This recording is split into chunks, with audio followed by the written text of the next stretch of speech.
Assalamualaikum warahmatullahi wabarakatuh. Shalom. Terima kasih kesempatan yang diberikan kepada saya untuk membawakan hasil presentasi saya yang saya telah buat.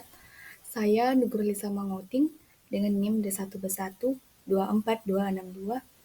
dari kelas G 2024 Program Studi S1 Farmasi Fakultas Farmasi Universitas Megarizky Makassar. Nah, di sini saya akan membawa persentase dari Ibu dosen apoteker Cikita Inaku S-Farm MSI dengan topik mekanisme penyakit pada level molekuler, mutasi gen dan penyakit terkait mutasi. Materi ke-12 ya. Adapun tujuan pembelajaran, yang pertama mahasiswa memahami jenis-jenis mutasi genetik. Yang kedua, mekanisme molekuler terjadinya mutasi. Yang ketiga, hubungan mutasi dan penyakit. Dan yang keempat, aplikasi dalam dunia farmasi. Definisi mutasi genetik. Mutasi genetik adalah perubahan permanen dalam urutan basa DNA yang membentuk gen. Perubahan ini dapat terjadi secara alami atau spontan, atau akibat pengaruh eksternal terinduksi. Perubahan ini dapat terjadi secara spontan akibat kesalahan dalam replikasi DNA atau proses metabolisme sel, atau dapat diinduksi oleh agen eksternal yang disebut mutagen seperti radiasi, bahan kimia, ataupun virus. Nah, kemudian ada klasifikasi mutasi. Berdasarkan lokasi, mutasi dapat terjadi pada dua tingkat. Yang pertama, gen dan kromosom. Mutasi gen terjadi pada urutan basa atau suatu gen tertentu, sedangkan mutasi kromosom melibatkan perubahan struktur atau jumlah kromosom, seperti duplikasi, delesi, infeksi, dan translokasi. Yang kedua, ada berdasarkan sifat perubahan. Mutasi dapat berupa substitusi atau penggantian satu basa dengan basa lain, insersi atau penambahan satu atau lebih basa, atau delesi penghapusan satu atau lebih basa. Perubahan ini dapat mempengaruhi kerangka pembacaan kodon dalam RNA, terutama jika jumlah basa yang ditambahkan atau dihapus bukan kelipatan 3. Berdasarkan dampak pada protein, mutasi dapat menghasilkan perubahan dalam urutan asam amino. Dalam protein, mutasi silent tidak mengubah asam amino dan dikode. Kemudian ada mutasi poin atau titik. Mutasi titik adalah perubahan pada satu basa dalam urutan DNA. Anemia sel sabit disebabkan oleh mutasi titik pada gen HBB yang mengkode rantai beta globin hemoglobin. Kemudian ada mutasi framesif. Mutasi framesif adalah perubahan dalam urutan DNA yang disebabkan oleh insersi atau delesi satu atau lebih nukleotida dengan jumlah yang bukan kelipatan 3. Dampak menggeser kerangka pembacaan atau reading frame selalu ditranslasi mRNA menjadi protein, mengakibatkan perubahan urutan asam amino yang signifikan dan seringkali menghasilkan protein yang tidak berfungsi. Selanjutnya ada mutasi nonsense. Mutasi nonsense adalah perubahan pada urutan DNA yang menghasilkan kodon stop prematur dan menyebabkan penghentian sistem protein sebelum selesai. Akibatnya, terbentuknya protein yang terpotong atau truncated dan biasanya tidak fungsional karena bagian yang penting dari rantai polipeptida tidak terbentuk. Kemudian ada mekanisme terjadinya mutasi. Yang pertama adalah kesalahan replikasi DNA yang terjadi ketika enzim DNA polimers memasukkan nukleotida yang salah ke dalam rantai DNA yang sedang disalin. Kemudian yang kedua ada paparan mutagen atau radiasi dan bahan kimia. Paparan ini seperti UV atau ultraviolet, sinar X, dan bahan kimia seperti asam nitrat dapat merusak struktur DNA. Kemudian ada reaksi kimia internal atau Deaminasi dan oksidasi reaksi kimia, deaminasi sitosin menjadi urasil, dan oksida membentuk 8 oksoguanin dapat mengubah basa nitrogen dalam DNA yang mengarah pada perubahan pasangan basa dan mutasi titik jika tidak diperbaiki dengan benar. DNA Repair System. Yang pertama ada MMR, yaitu memperbaiki kesalahan pasangan basa yang terjadi selama replikasi DNA, seperti misbinding atau loop insensitive deletion. Kemudian ada BER, Base Excision Repair, mengatasi kerusakan basa tunggal akibat oksidasi, deaminasi, atau aplikasi. Terus yang ketiga ada NER atau Nucleotide Excision Repair, yaitu memperbaiki kerusakan DNA yang menyebabkan distorsi helix seperti dimer timin akibat paparan sinar UV. Kemudian ada konsekuensi mutasi pada protein. Yang pertama, perubahan struktur dan fungsi protein yang menyebabkan perubahan urutan asam amino. Kemudian ada hilangnya aktivitas enzimatik yang dapat merusak sistem aktif enzim dan mengurangi atau menghilangkan kemampuan enzim untuk mengkatalisasi reaksi kimia. Kemudian yang ketiga ada gangguan transport molekul. Mutasi pada protein transport dapat mengganggu kemampuan sel untuk memindahkan molekul penting melintasi membran. Mutasi germline versi somatik. Mutasi germline atau hereditary terjadi pada sel sperma atau sel telur yang dapat diturunkan ke keturunan. Mutasi ini ada di setiap sel tubuh individu dan dapat meningkatkan risiko penyakit genetik seperti kanker.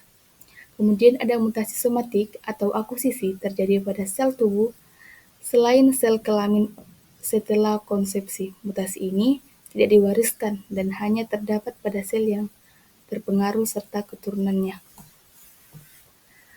Penyakit genetik akibat mutasi yang pertama, thalassemia, itu adalah gangguan darah genetik yang disebabkan oleh mutasi pada gen pengkode rantai globin.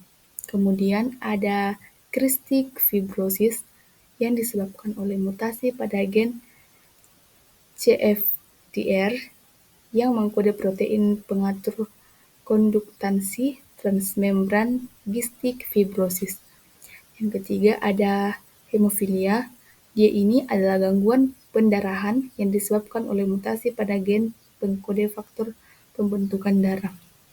Kemudian yang terakhir ada Huntington's disease, adalah kelainan neurodegeneratif yang disebabkan oleh ekspansi trinukleotida atau CAG pada gen HTT.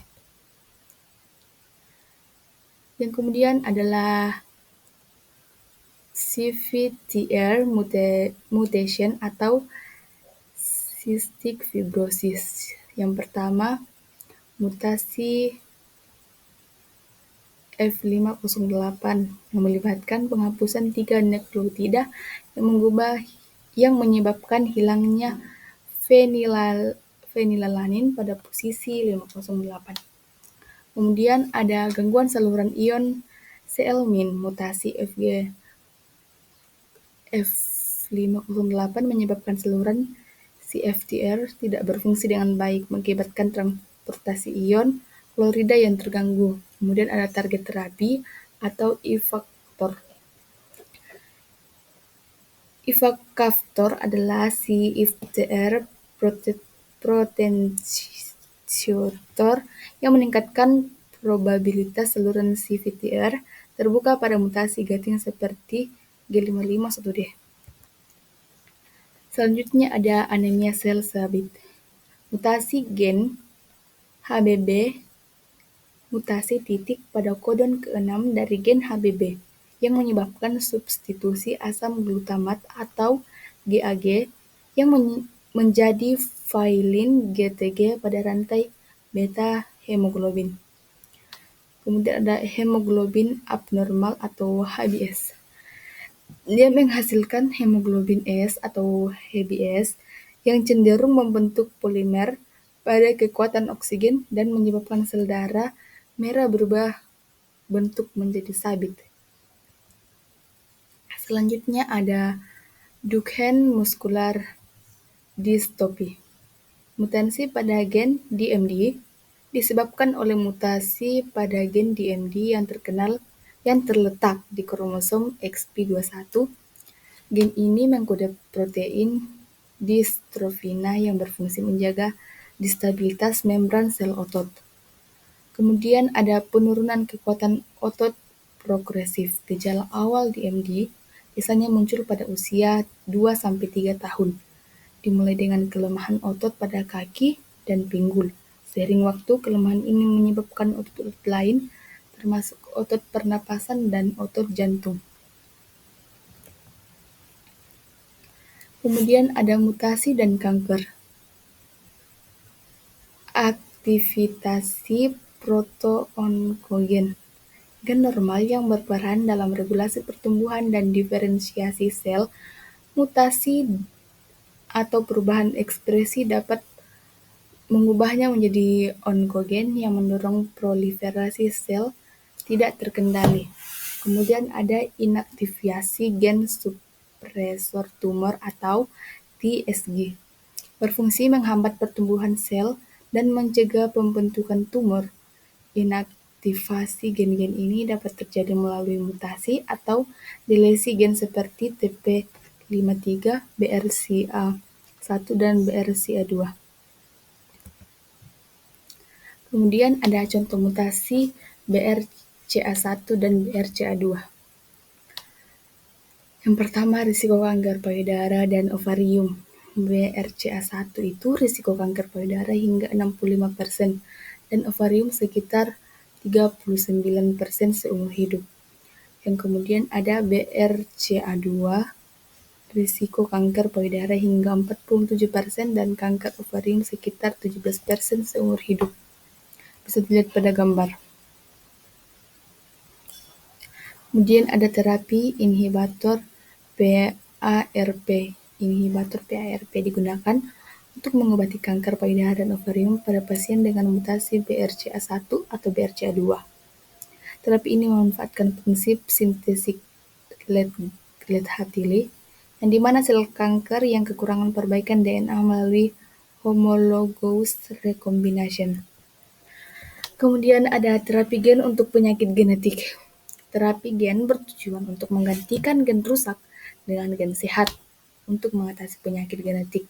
Contoh penyakit Surface Combination Immunodeficiency atau SCAD. Akibat defisiensi adenosine deaminase atau ADA. Dan hemofilia dapat diobati dengan terapi gen. Kemudian metode terapi ada SCID atau ada gene. Dia menggunakan lentiviral vektor. Kemudian hemofilia untuk hemofilia A.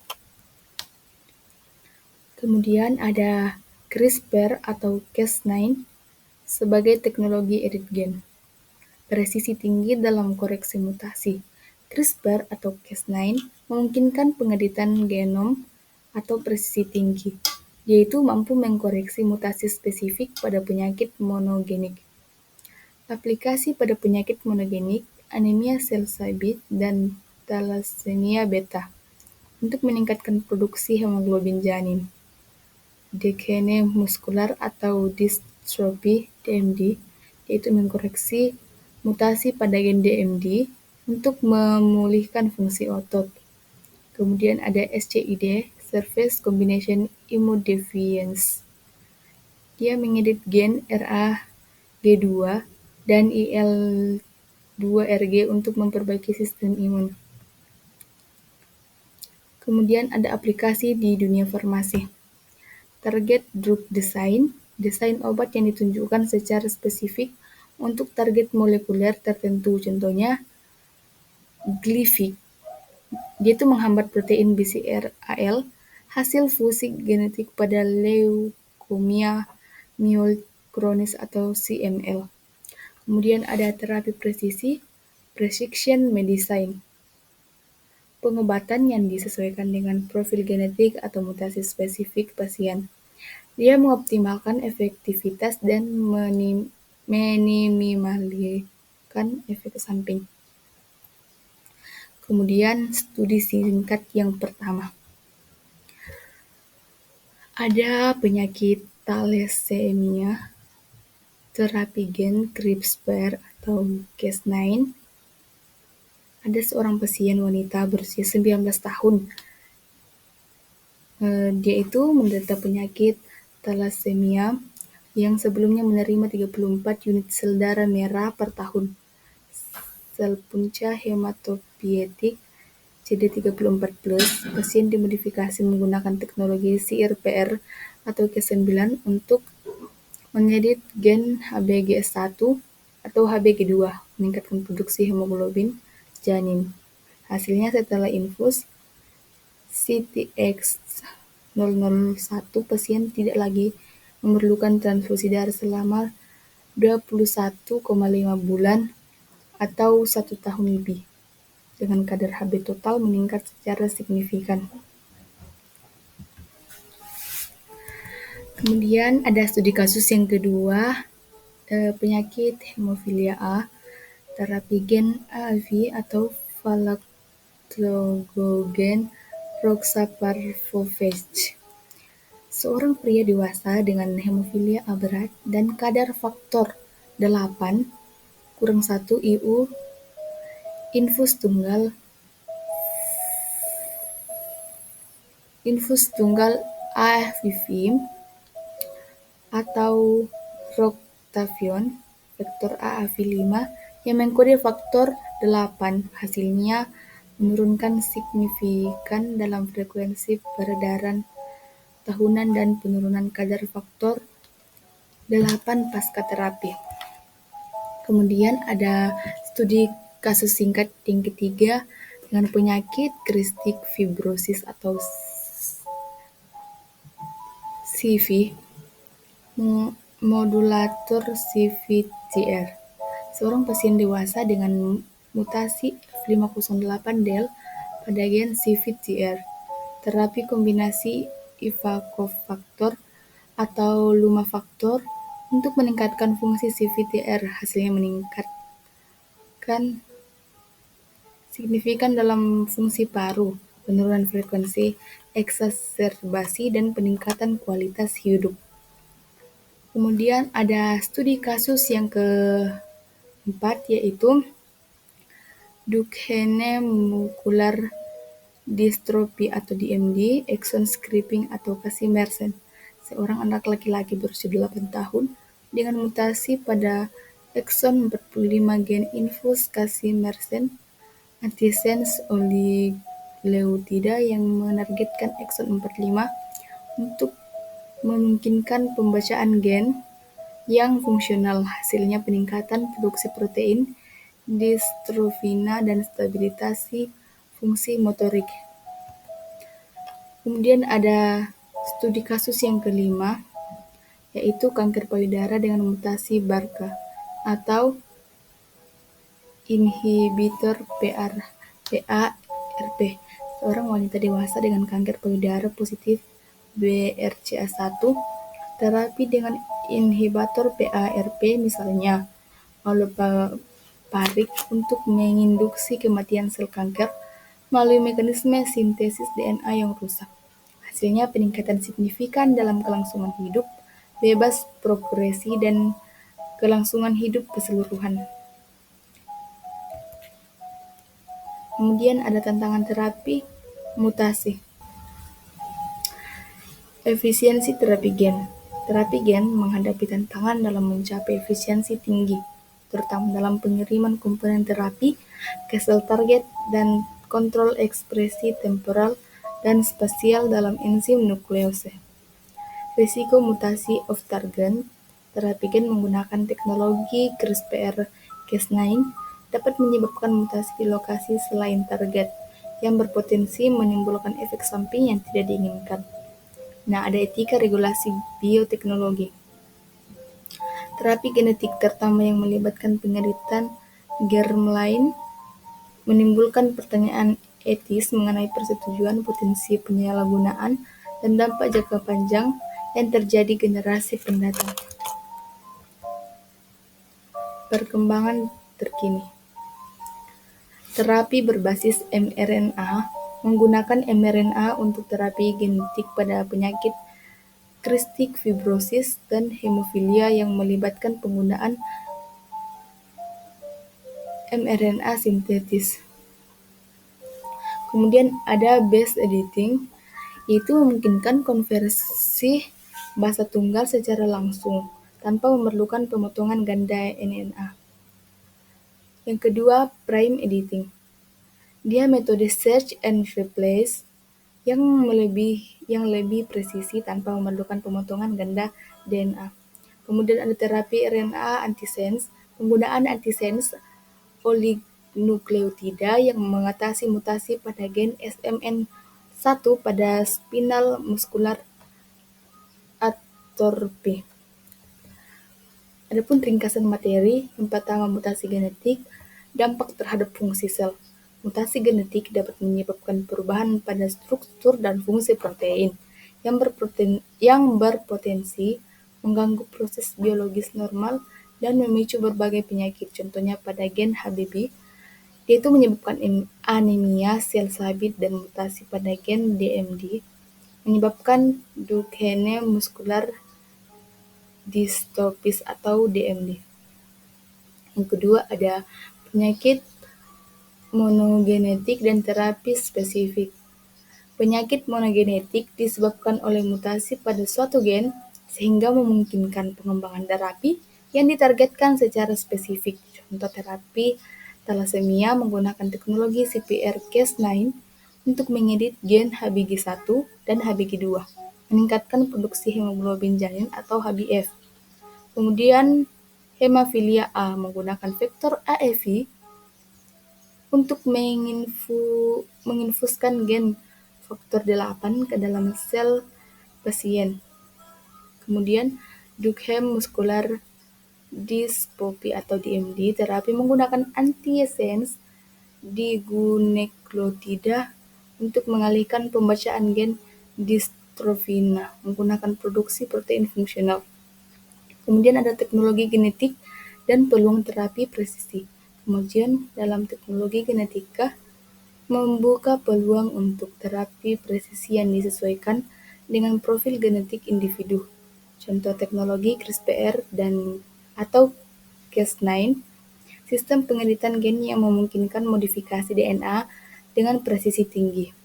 Base editing dan primer editing, teknologi yang memungkinkan koreksi mutasi tanpa memerlukan pemotongan ganda DNA. Dan terapi RNA antisense, penggunaan oligonukleotida untuk mengubah ekspresi genetika.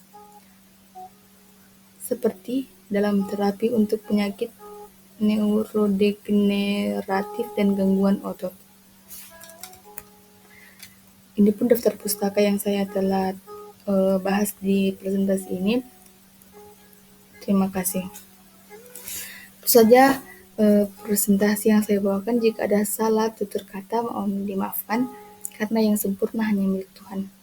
Terima kasih dan selamat siang. Wassalamualaikum warahmatullahi wabarakatuh.